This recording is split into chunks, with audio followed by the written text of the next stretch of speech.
Bismillah, alhamdulillah, wassalatu wassalamu ala rasulillah wa ala alihi wa sahbihi wa man wala. Bayan haka yan uwa, assalamu alaikum wa rahmatullahi wa barakatuh. Barkanmu da warhaka, sannu da sake haduwa a cikin wannan shiri wanda yake zuwa muku a duk ranar Litinin da Alhamis daga garin Annabi sallallahu alaihi wasallam, wanda muna tattaunawa ne akan abin da ya shafi littattafai na malikiya, wanda muna cikin littafin al'iziyya na almanufi al-misri rahimahullah, wanda ya mutu a shekara ta 939, wanda kuma karatun ya tsaya da mu a babi da ake bayani akan wato ladduba na biyan bukata, wato shiga banɗaki. Muna ladabi na 14 sai lokaci ya halinsa, yanzu kuma da mu ci gaba. Malai ke cewa na 14, wa Allah ya saƙabil alƙiblata wala ya stadbiraha, cewa idan mutum ya je zai biya bukatansa ko da ya tsuguna a bangida ko kuma abin da ya shafi a fili tarwai a cikin daji kenan inda mutane ba sa ganinsa, to kar ya fuskanci alƙibla kuma kar ya juya mata baya. Idza kana fil fada, amma hakan wato in ya zama zai biya bukatansa a fili ne tarwai inda babu wani shamaki, to abinda ake so kare kalli alƙibla kuma kare juya mata baya. Walam yakun fihi satir, ba a samu abin da yake masa sutura ba daga alƙibla, to amma an ka samu abin da yake masa sutura daga alƙibla, to malam zai kawo bayani nan gaba insha Allah. Fa in kana fihi satirun fa fi man'ihi qawlan, amma in ya zamo akwai abin da yake masa shamaki daga alƙibla, to shin ya halatta ya kalli alƙiblan ko ya juya mata baya, ko kuma bai halatta ba? Mane ce kaulani.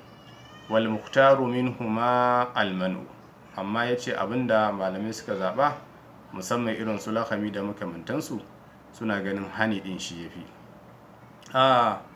Akwai da shike akwai magana ta biyu, ita ma tana da ƙarfi, kuma ina ga in dalilan in na faɗa ambaci dalilan da ku ga cewa lalle kowace tana da ƙarfi. Amma sai dai magana akan mutum a hana mutum kallon alƙibla ko juya masa baya, amma ko ina ne, to wannan shi ya fi tabbaci, shi ya fi ihtiyati. Amma idan mutum ya kalla din ko ya juya baya yayin da akwai shamaki, to lalle akwai dalilai da suke nuni akan haka, kamar da bayani zai zo nan gaba insha Allah. Qala al-ajhudi, wato babban malami mai suna al-ajhudi yace tajuzu fadlatun wa wat'un fil fada bi satirin li qiblatin fil murtada wa fi siwahu fal jawazu mutlaqa wa hakaza afadahu man haqqaqa, cewa ya halatta mutum ya biya bukatansa a fili yana kallon alƙibla matukan akwai abin da yake suturce shi ga barin ganin alƙibla din, bi ma'ana inda mutum yake kallo ya sallah shine alƙibla. Yawwa, sannan kuma ya halatta ma mutum ya taki iyalinsa wato a fili inda kowa baya ganin sa, matukan akwai abin da yake suturce shi daga alƙibla, bi ma'ana ya taki iyali amma kuma suna fuskantar alƙibla, tunda kun san aka ce in dai babu abin da yake suturce mutum, to ba zai mene ba zai kalli alƙibla ba, saboda alƙibla guri ne gurin girmamawa, guri ne gurin ibada, gurin kallo a yi sallah, girmama Allah subhanahu wataala, to bai dace a yi bayan gida ana kallon alƙibla ba. An fahimta ko? To akwai hadisai guda 3 da suka zo akan wannan.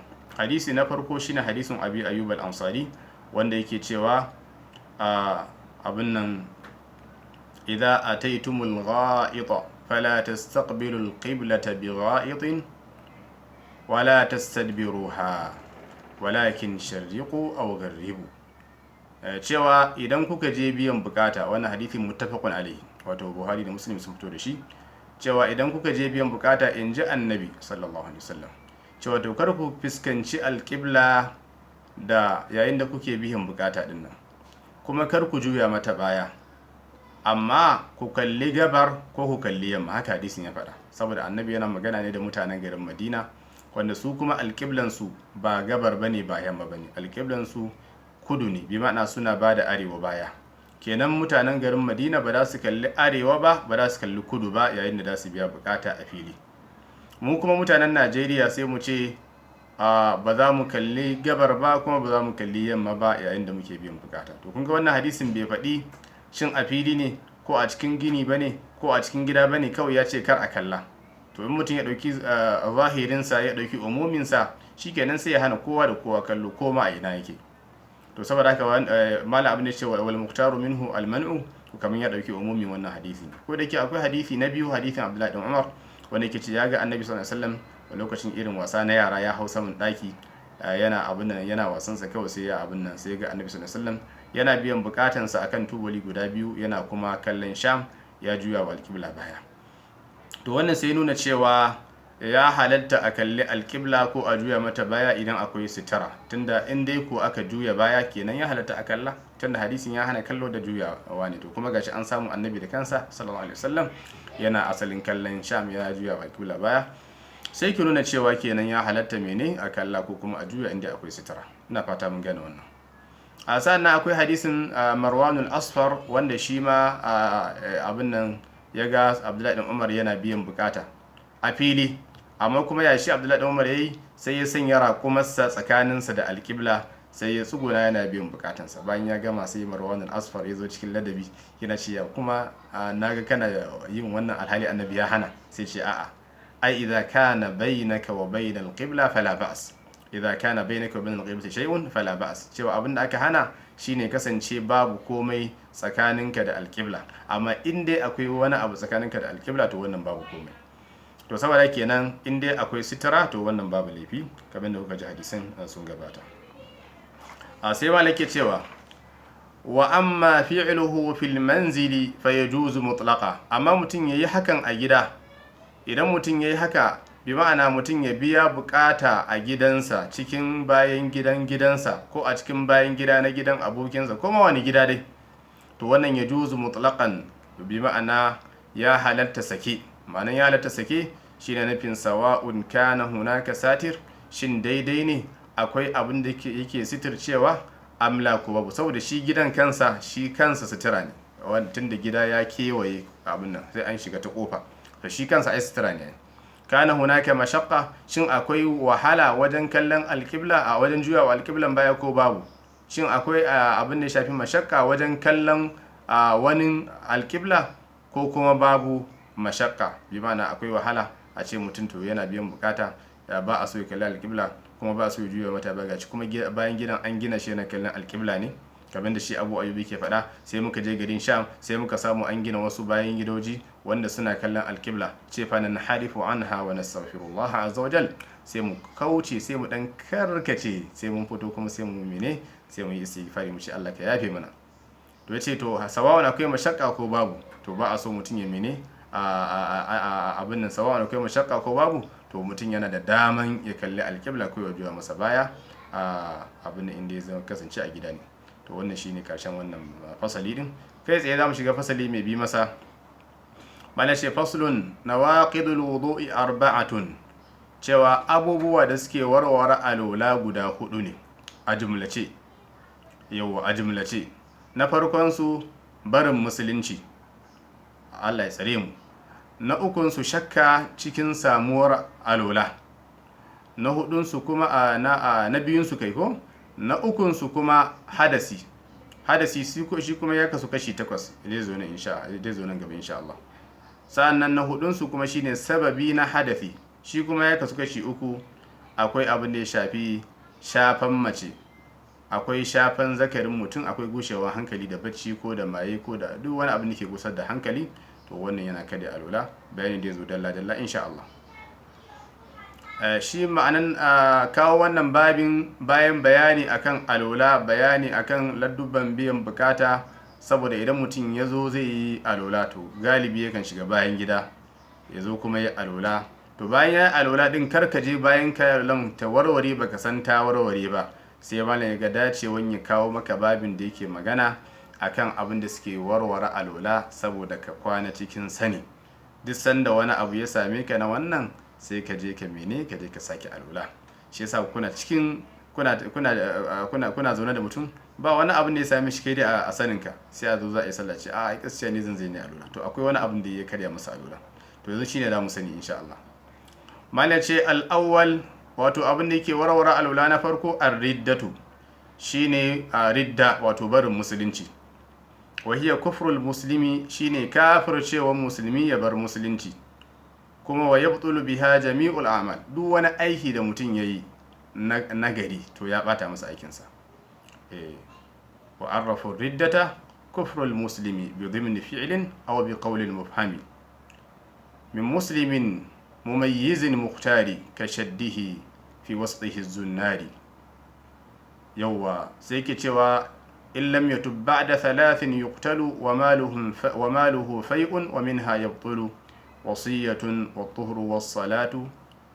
yawwa sai ce abin nan kadhalika as-sawmu kadhalika al-hajju kadha az-zakatu.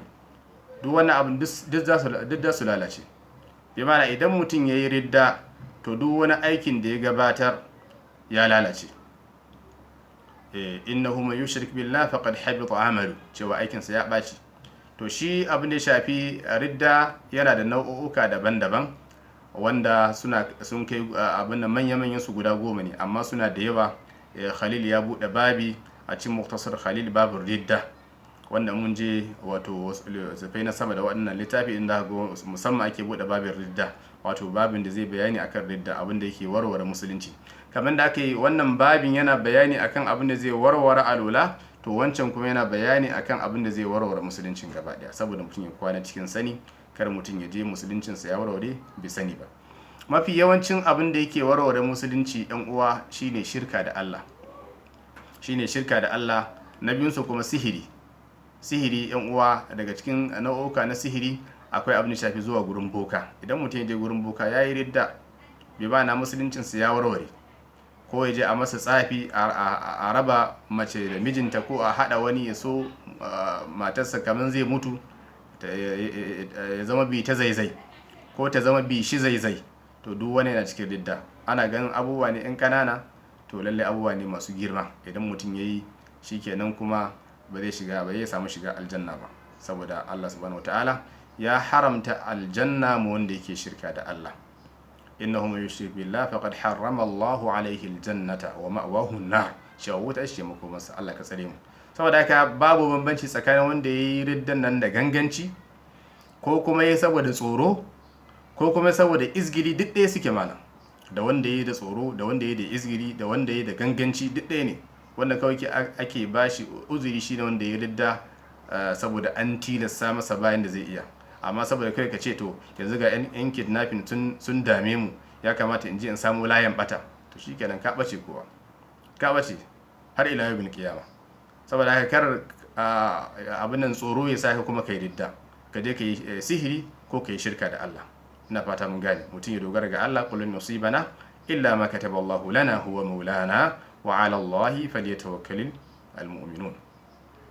to wannan idan mutum ya ridda, Allah ka tsare mu, to alulansa ta warware, aikin haddinsa ya lalace, matarsa ta saku, abin da ya shafi azuminsa ya lalace in yana cikin azumi ne, haka abin da ya shafi in ya yi rantsuwa ma ya warware, in ya yanta baiwa ma yantawan ya warware duk gaba daya. an fahimta ko? in kuma bai tuba bayan kwana 3 to kawai kashe shi ake.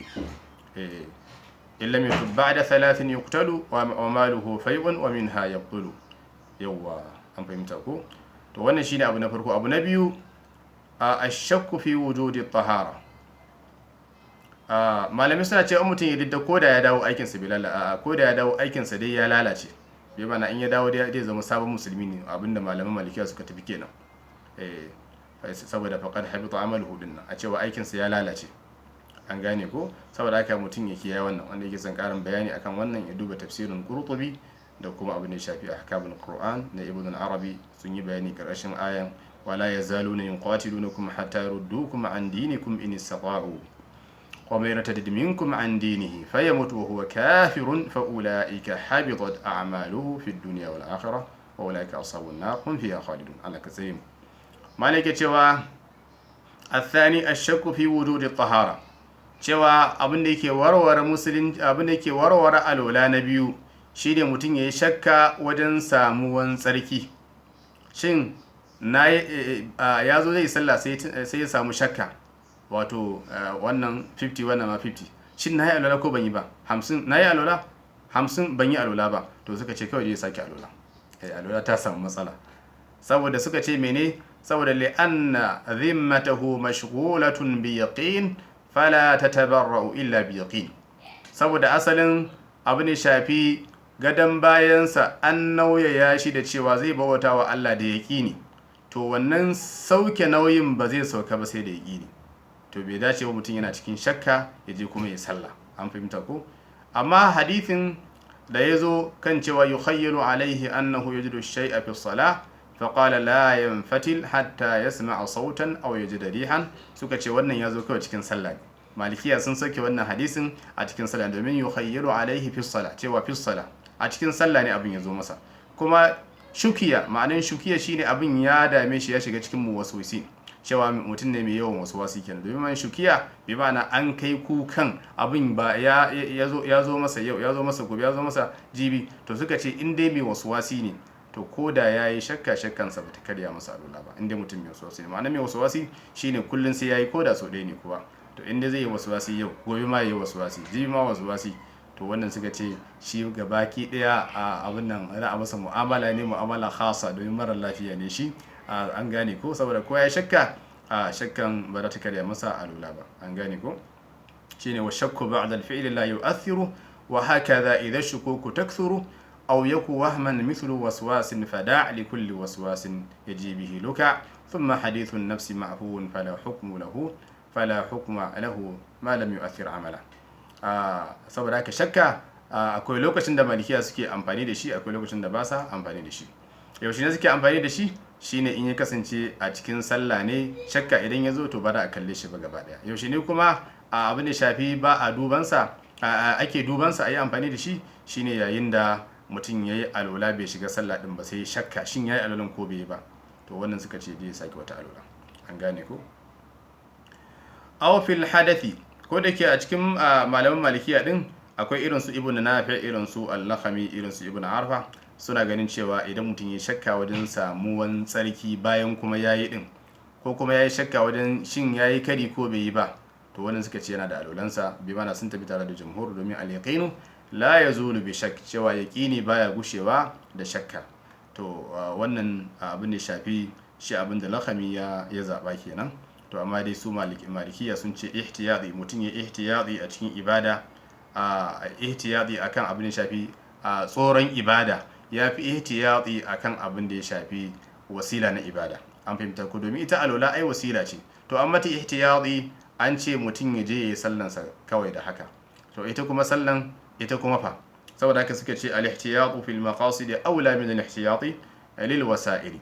saboda haka suka ce to mu da mu ihtiyati akan abin da shafi ita ibada din kanta, wato sallah din bai dace ka je ke sallah kana shakka ba, saboda haka alolan nan ka je ka saki ta. Malaci aw fil hadathi, ko kuma mutum yayi shakka cikin samuwan tsarki, cikin samuwan kari, aw fi sabiqi minhuma, ko kuma ya shakka cikin cin alolan da karin wanne ya fara zuwa ne, kam ya san dai ya alola kuma ya san ya kari, amma ya manta wanne ya fara zuwa, to kawai zai saki alola, sun zaba gaba ɗayan su. Amma wannan hukuncin da aka ambata malam yasanki shak, matukan ba mai yawan kokonto bane, bi ma'ana kokonto ya aure shi, ya zama mijin kokonto, yawa kokonto ita ce matarsa, kullun sai ya yi kokonton nan, kullun suna tare, to wannan mai kokonto shi kan ba za a bashi wannan hukunci ba, ba zai aiki da shakka ba, sai dai kawai mene, sai dai ya je abin da ya shafi yi ibadansa haka, saboda wannan kokonton ciwo ne. To wannan shine bayani akan abin da shafi shakka. Malam sai ce al-thalith, abin da ke warware alola na uku shine al-hadath. Al-hadath shine duk wani abin da yake fita daga jikin mutum, shi ake kiransa al-hadath, bi ma'ana fararran abu. Wa huwa ma kharaja min ahadi sabilain, shine abin da yake fita daga ɗayan kofofi guda biyu na ƙasa din nan, inda ake bayan gida ko ake fitsari. Ala wajhi sihhati wal i'tiyad, amma ya fita ne bisa ga fiskan lafiya da kuma abin da aka saba. Shi yasa malikiya suna faɗan abubuwa guda uku, cewa al-khariju al-mu'tad, dai kenan al-khariju al-mu'tad min makhrajin mu'tad ala sabil as-sihha wal i'tiyad. Abubuwa guda uku ne, idan an kai ke su da kyau, to dole sai an same su a malikiyance, alula take warwarewa idan hadafi ne. Cewa ya kasance al-khariju al-mu'tad cewa mafitan da aka saba da shi shine abin da shafi dubura da kuma abin da shafi gaban mutum. An fahimta ku shine al-mu'tad. Al-kharij al-mu'tad afwan, abin da yake fita wanda yake sababbe kaman bayan gida kaman fitsari. Min makhrajin mu'tad kaman dubura kaman abin da shafi zakarin mutum. Ala sabil as-sihha wal i'tidal, bi ma'ana bisa ga dariƙa ta abin da shafi lafiya da kuma abin da aka saba da shi, al'adar mutane sun saba ana yin wannan abu. To wannan aka samu wannan suka ce alwala ta warware. Amma in ya zama cewa a bayan gida ne ya fita ta wani rami ko an bula ciki ta sama sai ya fita, alwala bata warware ba. Ko kuma mutum ta inda bayan gidan ke fita sai tsutsa ta fita, shi ma alwala bata warware ba. Ko kuma mutum baya da lafiya sai bayan gidan na fitowa ta halin rashin lafiya kamar mai salasul bawl ko salasul madi ko salasul rih, suka ce duk wannan ba zai karya masa alwala ba. Ina fata mun gane wannan. To shi alhadath ya kasu kashi 8. Abu na farko shine al-gha'it, shine bayan gida kenan. Inda Allah yake cewa aw jaa ahadun minkum min al-gha'id, aw jaa ahadukum min al-gha'id, ko ɗaya daga cikin ku je bayan gida to ya zama wajibi ya alwala. Yawwa ya alwala, in bai samu ruwa ba kuma yayi mene, yayi taimama. Abu na biyu kuma shine al-bawl. Shine al-bawl kamar da hadisin Safwan bin Asal yazo, yana maganin cewa idan mutum ya sa kufi to ba zai cire shi ba har zuwa da kwana 3 inda matafiyi ne shi, ko kuma kwana 1 da daranta inda kuma mai zaman gida ne, sai ce walakin min gha'itin aw bawlin aw nawm. Amma idan mutum yayi bayan gida ko yayi fitsari ko kuma yayi bacci, to wannan alulansa ta warware, sai ya sake alula, sai ya shafa akan kufin ya sa kufi kenan. An gane ko? Wannan hadisi hasanahu Tirmidhi wa Ibn Hajar ma ya inganta shi, wa Sheikh Al-Albani shi ma inganta shi rahimahullah. Abu na uku shine al-madhi, shine madhi, mun yi bayanin sa a baya. Menene yake nuni akan haka shine hadithin Ali bin Abi Talib wanda ya aika Miqdad bin Aswad cewa lalle ya tambaya masa Annabi sallallahu alaihi wasallam akan madhi, fa qala tawadda wa ghsil dhakarak, sai manzo Allah ya ce da shi ka yi alwala kuma ka wanke zakarinka. Wannan hadisi shi muttafaqun alaihi, cewa idan mazi ya fito yana warware alwala. An fahimta ko? Sai mutum ya sake alwala. Abu na hudu shine ar-rih. An fahimta ko? Saboda hadisin Abdullah bin Zaid wanda yake cewa la yanfatil hatta yasma'a sautan. Idan mutum ya ji cewa sauti ya fita masa, ya kuma tabbatar cewa sauti ya fita, to lalle shikenan zai je mene, ya sake alwala, saboda tusa tana warware alwala. Kamar da wannan hadisi muttafaqun alaihi. Abu na biyar shine alwadi. Alwadiyu shi ma yana warware alwala, saboda shi kuma yana fita ne bayan fitsari galibi. To haka fitsarin na warware alwala, to in babu aula shi kuma wadi zai mana warware alwala, saboda kiyasi ne akan bawali, saboda kuma sahabbai sun bada fatawa akan haka, kamar Ibn Mas'ud da kuma Abu ne shafi yana cewa alwadi alladhi yakunu ba'da al-bawl fihi al-wudu, cewa alwadi wanda yake zuwa bayan bawali din nan, to idan mutum ya shi sai ya mene, sai ya yi alwala. Daga cikin abu da cikin warware alwala na shida kenan shine almani yana warware alwala. Amma yaushe ne ake yin alwala kawai ba sai an yi wanka ba? Akwai lokacin da idan mani ya zo, to ba wanka yake wajabtawa ba, yana wajabta mene, alwala ne kawai. Shine idan kharaja min ghairi ladha, yayin da kawai mutum ba tare da ya ji daɗi ba, saboda wato ko rashin lafiya ko na mai kama da haka, sai ya fitar da mani ba tare da ya ji daɗi ba, ko kuma ya shiga cikin ruwan zafi sai mani ya zo masa, ko ya shiga cikin ruwan sanyi sai mani ya zo masa, ko kuma an dake shi mani ya zo masa, to wannan alwala yake wajabtawa ba wanka ba. Ina fata mun gano wannan. Abu na 7 shine abu ne shafi al-istihada, shi ma yana wajabta alwala a yayin da ya kasance idza kana khurujuhu mutaqatti'an, in ya kasance kan zo ne ya dauke. Amma in ya kasance zuwansa kullun ne ko kuma galibin lokutan sallah, to wannan shi kuma musahabbi ne ayi alwala. Me yasa malamin malikiya suka ce musahabbi? Saboda malaman hadisi sun yi sabani wajen wannan karin, sun matawadda li kulli salah. Wasu na ganin ta inganta, wasu na ganin kuma daga Aisha ne ya tsaya da sauransu. To sun matawadda li kulli salah hadisi ne ingantacce, shi ma wasu malaman hadisi sun inganta kamar Ibn Kathir da kuma Ibn Shafi Sheikh Al-Albani. Amma Ibn Shafi Ibn Rajab yana ganin mawqufi ne. Saboda haka dai Ibn Shafi istihada yana warware alwala in ya kasance mene, in ya kasance ma'anar istihada shine jini da yake zuwa na rashin lafiya, na ciwo. Jini na ciwo yana warware alwala wato shi ba jinin al'ada bane kuma ba jinin biki bane, to shi wani jini ne daban, to wannan shi ma yana warware alwala, yana sa lalle sai an yi alwala, amma ba wajibta wanka. Wannan shine bayani akan abin shafi alhadath. Sai ke cewa ma'anan daga cikin dalilin da yake nuna cewa hadafi yana warware alwala shine yake cewa inna Allah la yaqbalu salata man ahdatha hatta yatawadda, cewa duk wanda ya hadasi to Allah ba zai karbi sallansa ba, ba zai karbi ibadansa ba har sai ya je ya sake alwala. To hadisin nan ga suna abubuwa ne guda nawa? Guda 7. Ko da ke akwai na 8 wanda ake kiransa alhadi. Alhadi shi wani irin ruwa ne wanda yake fitowa a asalin gaban wato wacce take da ciki. To shi kuma mali ce huwa ma'un abyadu yakhruju min almar'a alhamil qabla alwilada, cewa macin da take da ciki kafin ta haihu din nan, dab da za ta haihu, to lalle wannan ruwan yake fito mata, ana kiransa alhadi. To shi ma in ya fito yana wajibta alula, bi mana in dai tana da Allah alulanta ta warware. To wannan su ne a takeici. To malam bayan ya gama bayani akan wannan sai ce arrabi'u, abin da yake warware alula asbab, bi mana su ne al asbab, sabuba na hadafi, cewa su din ba hadafi bane amma samuwansu akwai yiwuwan fa hadisi ya zo tare da su. To tunda ko haka ne, to ya zama wajibi a yi alwala, saboda almazinna tunazzalu manzilatal ma'inna, cewa idan ana zaton abu kaza ya faru, to kawai babin ibada akan sata a babin alma'inna ne, mai tabbaci. Mene yake nuna akan wannan shine fa inna ahadakum la yadri ayna batat yadu, cewa da aka ce idan mutum ya tashi a bacci ya wanke hannunsa sau 3 kafin ya sa a cikin ƙwaryan alwala, sai ce saboda bai san ina hannunsa ya kwana ba. Kaga ta yi hannun sannan ya taba najasa, ta yi kuma bai taba najasa ba, amma sai aka ɗaura shi akan ma'inna, aka ce lallai ya wanke hannunsa kafin ya sa. An fahimta ko? To saboda haka asbab su ba hadasin bane, amma suna ta yi in ka yi shi ka samu hadasi, ta yi kuma hadasin ba zai zo ba. To shi yasa malai zai kawo mana su insha Allah. Yace al-awwal, abu na farko daga cikin abin da shafi asbab din shine lamsu man tujadu ladhatu bi lamsiha, shine shafan wacce ake jin daɗi da shafanta.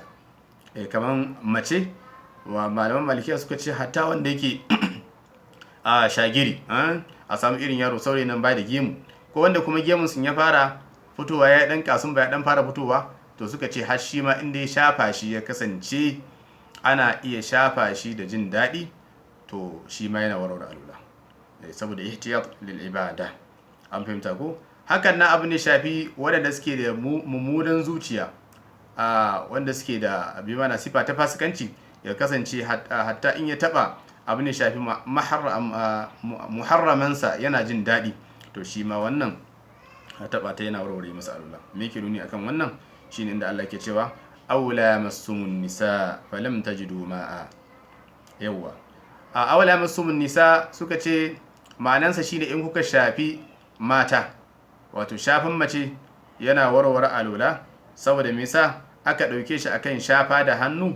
Saboda suka ce yafi dacewa a dauke shi akan shafa ma'anan jima'i, saboda guda biyu. Abu na farko, saboda ka dauki lamsu da ma'anan jima'i majazi ne, shi kuma lamsu da ma'anan shafa da hannu shi kuma hakika ne, hakika kuma tuqaddamu alal majaz. An gane wannan? Sannan abu na biyu, saboda Allah subhanahu wataala ya ambaci abin da ya shafi abin da yake wajabta wanka a cikin aya, to kuma gashi yanzu a sake ce wannan shi ba mai wajabta wanka, kama ambaci abubuwa masu wajabta wanka guda biyu kenan. Saboda ya ce abin junuban ko fattaharu, in kuntum junuban fattaharu, kaga ma'anan junuban, kaga wannan wanka ne ai. To kuma a ce kuma jima'i shi ma fattaharu, kaga kenan ya kamata a ce shafa ne abin da ke wajabta alwala, ke zai zama an faɗi abin da ke wajabta a tsarki din guda biyu, da tsarkin babban tsarki wato tsarkin wanka, da kuma tsarki karami wato tsarki na alwala. An fahimta ko? Shi yasa malaman malikiya suka ɗora shi akan awla masumun nisa, bi ma'ana masastum basharatahunna, wa in kana akwai magana na Abbas da yake ganin cewa jima'i. Ayace man tujadu ladhatu bi lamsihi, bi mana shafan wanda ake iya samun jin daɗi da shafansa. Amma in dai wanda aka shafa ba da a ji daɗi da shi ba, kuma shafan ba a shafa da nufin jin daɗi ba, to shi ma ba zai warware Allah ba, saboda yasan Aisha annabi sallallahu alaihi wasallam yuqabbilu ba'da azwajihi thumma yusalli wa la yatawadda. Wannan yake Imam an-Nasa'i ya fito shi wa huwa ahsanu hadithin fil bab. wannan kuma abin shafi ibn hajar ya inganta shi, albani shi ma ya inganta shi, imam suyudi kuma shi ma ya hassana shi. wannan hadisi dai ingantacce ne. an fahimta ko annabi sallallahu ya kasance yana sumbantan bi ma'ana ɗaya daga cikin matayensa ko ya fita ya yi sallah ba tare da ya sake alula ba, sai suka ce wannan sumbanta ce ba ta jin daɗi ba. an fahimta kamar na ban kwana ko kuma na sai na dawo da makamantansu. man tujadu ladatu bi lamsihi fil ada, bisa ga al'ada, kan zauja kamar matar mutum, wal ama ko kuma ku yaggarsa, in qasada ladhata wa wajadaha, in ya nufaci jin daɗin kuma sai ya samu jin daɗin. aula ko kuma ya nufaci jin daɗin bai samu ba. au wajadaha ko ya samu jin daɗin min gairi qasdin, yawa ɗaya daga cikin su da sai ya faru ko biyun suka faru to duk ya warware alula. ko ya samu jin daɗin ba tare da ya nufaci jin daɗin ba, to wannan in aka samu sharuɗan nan guda biyu ko ɗaya daga cikinsu to duk suna warware alula. amma in ya zama shafa ne ba tare da jin daɗi ba ko ba a nufaci jin daɗi ba, ba zai warware alula ba, kamar yadda annabi sallallahu ya kasance yana sallah yana kuma shafa kafan Aisha, bi ma'ana ya kawar da kafanta a lokacin yana cikin sallah. inda shafan da ba na jin daɗi na warware alula ba, kun ga da alulansu ta warware. illa al-qiblata fil fami, yace amma banda sumbanta wacce take ake sumbantan mutum a baki, bi ma'ana sumbanta na baki kan fil fami a baki, a sa labbe da labbe a sumbanta, to wannan shi yana warware Allah kai tsaye. fa innaha tanqudu mutlaqan, tana warware alula kai tsaye. fala tura'a fi haladha, ita ba a dubawa shin an samu jin daɗin ko ba samu jin daɗi ba, kawai sawa'un ka ji daɗi ko baka ji daɗi ba, kai kis sauka alulanka da ta warware. an gane ko? saboda hadisin, saboda faɗin Abdullah dan Mas'ud radiyallahu an, yana ce man qabbala imra'atahu aw jassaha bi yadihi fa alayhi alwudu. haka shi ma Abdullah dan Abbas ya faɗi wannan magana ne. haka Abu Shafi akwai Abdullah ibn Umar shi ma faɗi wannan magana ne. an gane ko? saboda haka kenan shafin mace da jin daɗi yana warware alula, sannan kuma sumbanta shi ma yana warware. to wace ka sumbance ta, ka je ka yi sallah mana ka dawo sai ka sumbance ta da kyau. an gane ko? wa qauluna, malai ce faɗinmu da muka ce lamsu man tujadu ladhatu bi lamsihi ada, cewa shafan wacce ake samun jin daɗi da ita bisa ga al'ada, ihtirazan mimman la tujadu ladhatu bi lamsihi, bi mana mun fitar da wacce ba a samun jin daɗi da shafansa adatan bisa ga al'ada, fa innaha la tanqudu, wannan kan baya warware alula, kas saghirati allati la tushtaha, kamar yarinya yar karama wacce ba a sha'awanta. wal mahrami, haka abin da shafi al mahram ita ce wacce ba za ka iya aurenta ba, kamar yar uwanka, kanuwanka ko yarka. an fahimta ko kuma yar ɗanka, kamar da suka zo guda 14 ko. to wannan duk mene ba za ka mene shafin su bayarwa abinda malai ya tafi kenan. kal ummi, kamar mahaifiyar mutum, wal binti kamar yarsa, wal ukhti kamar yar uwarsa. amma abinda yake rajihi shi